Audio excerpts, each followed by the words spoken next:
G'day Eagles fans, welcome back to True Eagle after the round 5 big loss to Carlton.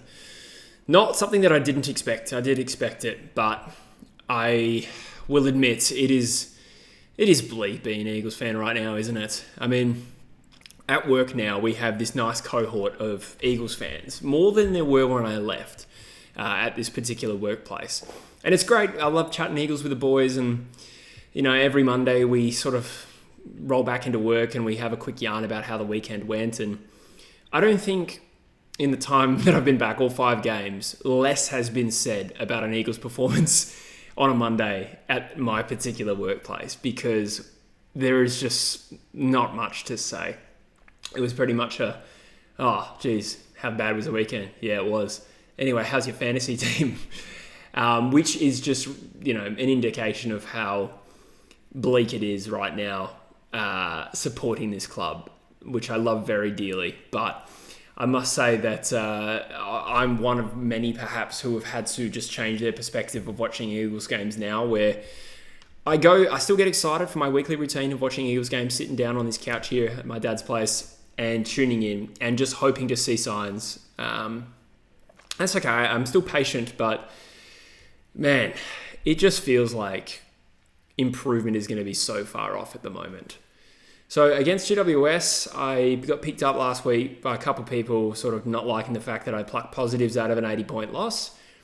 To clarify that, I would still stand by that there were more positives from the GWS game than there were against the Derby, and there were no positives really from the Carlton game. Look, not to say that no one played well. I thought Liam Ryan played well.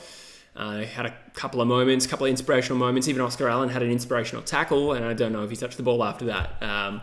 We didn't have a lot of 450 entries, so I'd probably give Allen a little bit more of a break than his co-captain. I think he's really down on form, but I don't know how much to really analyse from this game because we just got butchered in a way that we have just become used to being butchered, and I don't feel too much emotion, to be honest. So this is not a particularly emotional review or a response to the game or an outpouring of emotion I'm feeling inside, other than to say I just can't see this getting better much anytime soon.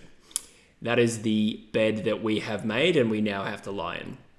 It struck me watching this game where we got slaughtered in the contested possession count. We actually recorded the lowest of all time, which I'm sure has been talked about.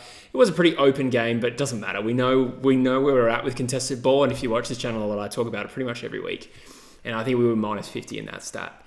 But it struck me looking at the midfield, and bearing in mind, I know Harley's playing on a back flank, and I know Elijah's out, but the amount of times we'd rolled in with Clay Hall, Tom Gross, and Jack Hutchinson. Now, I like all of those guys getting opportunity, don't get me wrong, but it struck me that one was a mid-season draft pick and the other 2 were picks in the 40s, and that just kind of demonstrates over a long period of time the lack of focus this club has had on trying to improve our midfield. And you can look at, on the one hand, we did get Liam Baker and Graham, and they are actually improving the midfield as it currently stands. We did trade pick 3 down to facilitate that. I won't get right into the mechanics of that. I think there's still some positives, dare I say it, out of that, because, it allowed us to get a better Tom Barras deal. But just going big picture on this particular issue, the midfield is so far off, and I don't have any hope that it's going to improve much between now and the end of the season, let alone past that. Because we're probably in a position now where we're going to hit the draft hard for a variety of reasons. We're going to have some really good draft picks, but they're all going to be 18-year-olds. So it just comes back to this current stink we're in right now, where things are bleak, and it's just going to take so long for this to fix, which I've been saying for years, but it just feels really palpable at the moment.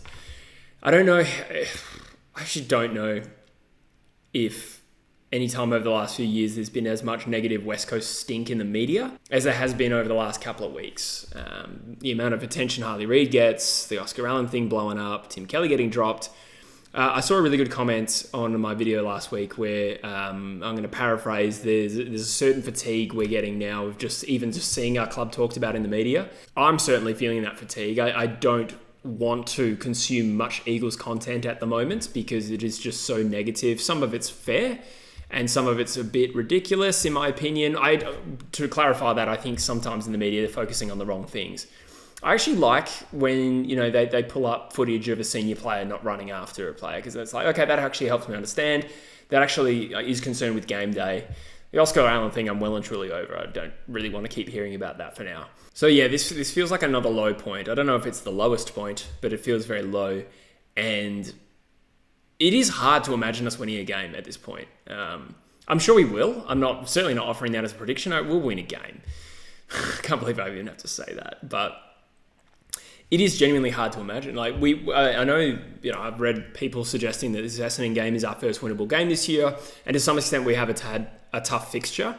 For the record, I don't really buy into the fact that Carlton was an easy kill. I know they've started poorly, but they always butcher us, and just look at the names in that team compared to ours. So we have had a tough run, but I can't really picture us getting close to Essendon at the moment with the way we're playing. It is a little bit bleak. We just got to pray that Melbourne is still a rabble in 2 weeks' time. I have no explanation for why Melbourne are 0-5 and look like an absolute lock for the bottom two at the moment. But, again, I'm not really analysing this Carlton game at all. I don't think there is too much to say. I'm really going big picture with this analysis, and we are 48 hours removed from the game. So I don't think that's really that helpful to pick apart where we lost this game. But, looking at someone like a Richmond, who I predicted would finish lower than us this year because of the way they sort of blew up their list, may or may not have been a deliberate strategy. I think a lot of players wanted to leave and they capitalised. But regardless, I thought that we would have them covered this year. But I kind of failed to acknowledge that they still have a midfield of Nankervis, Taranto, Hopper, Prestia, and a few mature players still offering a bit in that space. And by contrast, we started the year pretty young and we're getting increasingly younger. And we don't have a half-decent midfielder to hang our hats on at all. It may be the worst listed AFL midfield I've ever seen. And I don't mean to be disrespectful to the 18-year-olds. I really like Tom Gross. I think we can take that as a positive. Clay Hall looks like he has a bit of potential. And I think Hutchinson is worth working with. So it's not a real criticism of the guys in there now that we've made changes. But this midfield situation, and I'm really focusing on the midfield, I do think it really does hinge quite a lot on that. I think that is our biggest problem, albeit not our only problem. But over the course of a season, I no longer think that there's any real argument to be made that we should finish higher than Richmond now. So all that to say that I think I'm bracing for us to win our second wooden spoon in 3 years. And so be it. I suppose, there's been a lot of talk about this week with the negative swirl on the Eagles at the moment. A lot of retrospection and a lot of going back to the Tim Kelly trade, which I think is revisionist to suggest that that's why we're here. I really don't think that's... it doesn't help, but obviously there's so much more that's gone on in the last 6 years or whatever. But I personally just don't have the emotional energy to really get pissed off over things that have happened for 6 or 7 years. It's just my personality. I respect everyone's right to do what they want to do and say what they want to say. But for me, I'm really just concerned about what happens next. What do we do right now? Because this is a fairly miserable footy team at the moment. The supporters are miserable. I think that is really well exemplified. It was quite eye-opening to see Brady Hough or hear about Brady Hough breaking down in tears in an interview after the game. And, there's a part of me that kind of liked the vulnerability of it and giving some insight into how the players are feeling. I felt mostly terrible for Brady Hough. I think he's absolutely someone who can say that he is putting in the effort. He's a gun. He's a gun. And his efforts can't be questioned, even if he's made a few skill errors this year. But, I just felt so bad for him. It's a very, very young back six as well, without McGovern. You got Sandy Brock, Jinby, Marek, Hoff, he's young. Cole's not in the team at the moment. The list goes on, there's more. Harry Edwards, I suppose, relatively inexperienced.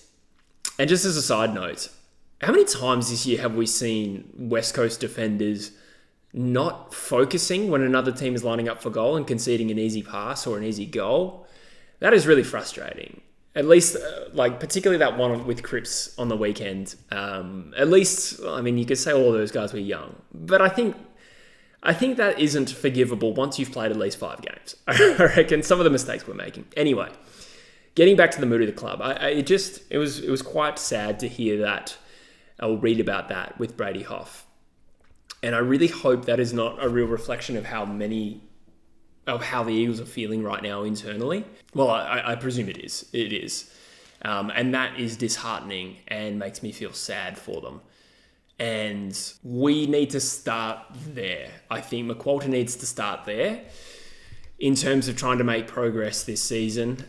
They need to start with the mental well-being of the players, first and foremost, before any kind of progress can be made in terms of developing them and trying to win games. We need to make sure these kids, the spirit isn't being killed. And that is a very hard thing to pull off right now when we are so uncompetitive in games. One thing that really adds to how frustrating Eagles games have been this year is just how many times we butcher a good opportunity to score.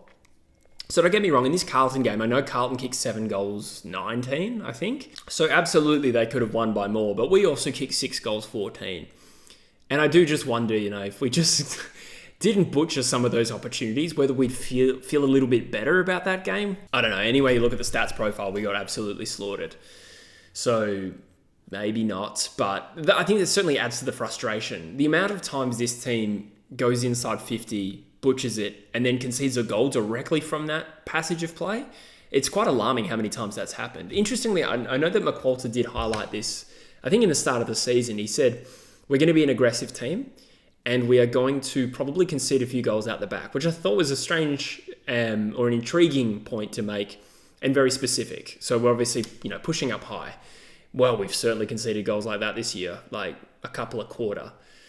And, interestingly as well, I watched his press conference last night and, he talks about, what's the best way to handle this? And again, I'm going to paraphrase. I don't remember exactly what he said, but do you try and shut the game down? Do you try and be more defensive? Do you try and stem the flow of, opposition attacks? Or do you try and play the way you're going to play when you're a fully developed team? What's the best way to learn?